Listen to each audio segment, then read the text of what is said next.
are talking about calories. Calories, one of the most important factors in achieving your goals. Whether your goal is fat loss, maintenance, muscle gain, weight gain, anything, it is all predicated off of your calories. So let's dive right in on this topic, because figuring out your calorie intake is a lot more complex than just writing out or entering in your height and weight. So I have a part 1 to this video where that is kind of all I talk about. I show you how to use an online calculator, and you kind of take an average and make it work for you, because online calculators can be very inaccurate. So in my previous video, I show you how you can make it a little bit more accurate. Now, this is kind of how you can take things to the next level and make things a little bit more customized to yourself. Like I was mentioning, it's not just about like your height and your weight and your age and your activity level. You have to take into account other things as well. So for example, your past dieting history. So let's say there's a woman who's 5 feet tall, she weighs 130 pounds, she's not extremely active, so she comes to the conclusion that she should be eating pretty low calories. She's like, okay, I think I need to eat 1,400 to 1,500.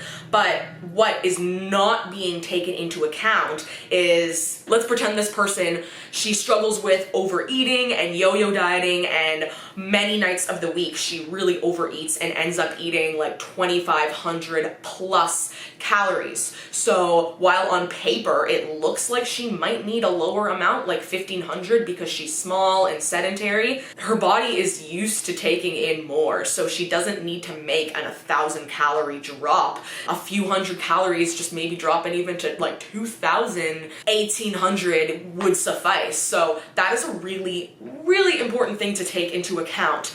Another example is even just knowing how your body responds to things. So I had a one-on-one client starting off with me a couple weeks ago, and she said that she was eating 1,300 calories, but then she said, oh, for the past 2 weeks, I've been eating quite a bit more than that because I've been traveling. That gave us a really good indication of things, because I said, how did your body respond to eating more? And she said, I was just maintaining, I felt fine. So again, things like that, you have to look at the bigger picture. You can't just calculate a number on paper and be like, yeah, okay, that's it. Like, there's so much to take into account, and even then there's still some trial and error involved. You gotta see how your body's gonna respond. So this method of making calories even more customized to you it's gonna take a little bit of time. So this is kind of if you don't really track already. So this is kind of if you're just been eating whatever and you don't know what you've been doing.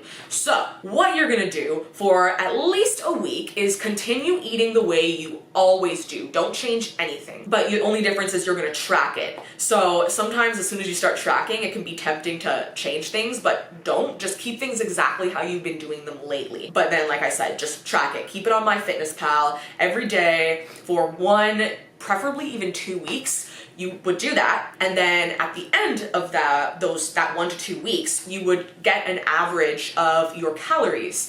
And then from there, you would kind of know, you would have an idea of where to go next. So say if you've been gaining weight, then you would see, okay, this is on average how many calories I've been eating. Maybe some days you eat really low, but then a lot of other days you eat really high. So then again, that would show you don't need to be eating super low. You could find like a nice middle ground. Or if you've been even maintaining on whatever your average calories are, then that would show you, okay, so I could decrease a couple hundred calories from here. The reason this is so much more customized is because you're literally just basing it off of what you have been doing. And that's pretty much the best way to go about things. Obviously, like I said, a calculator is just kind of gonna spit out an arbitrary number. Even if you compare averages, it's still kind of just an idea. If you've been doing something completely different, taking the averages of calculators is still not going to fully be applicable. If you've been maintaining on whatever average amount of calories you've come out with,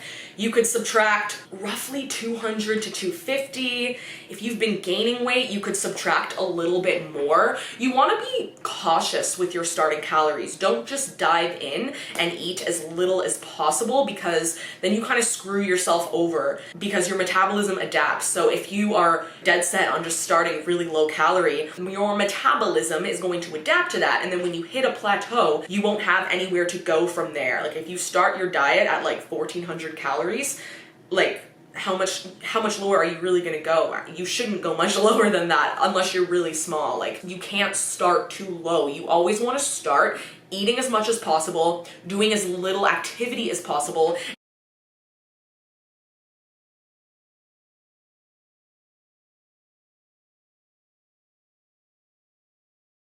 and see what kind of results you can get on that. And then after a couple weeks, you would make adjustments. You don't want to start just going like as hard as possible, because like I said, you're gonna fuck yourself over. So start off slow. I know it's hard, but you gotta. And then on the flip side, if you actually have been consistently under eating, and I don't mean, oh, some days, like 5 days a week I eat 1,000 calories, but then all the other days I eat 10,000. That would not be really considered under eating, because if you took your weekly average, the 10,000 would really bump that average up.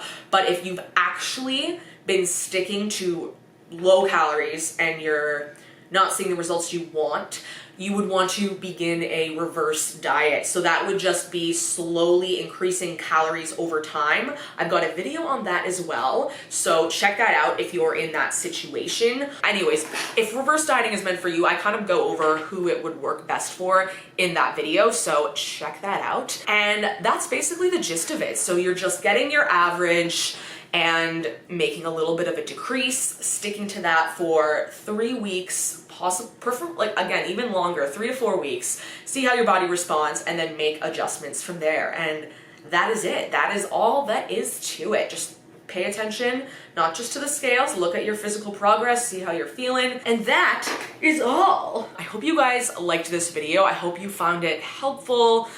Like I said, a lot of calorie stuff is kind of just trial and error and patience.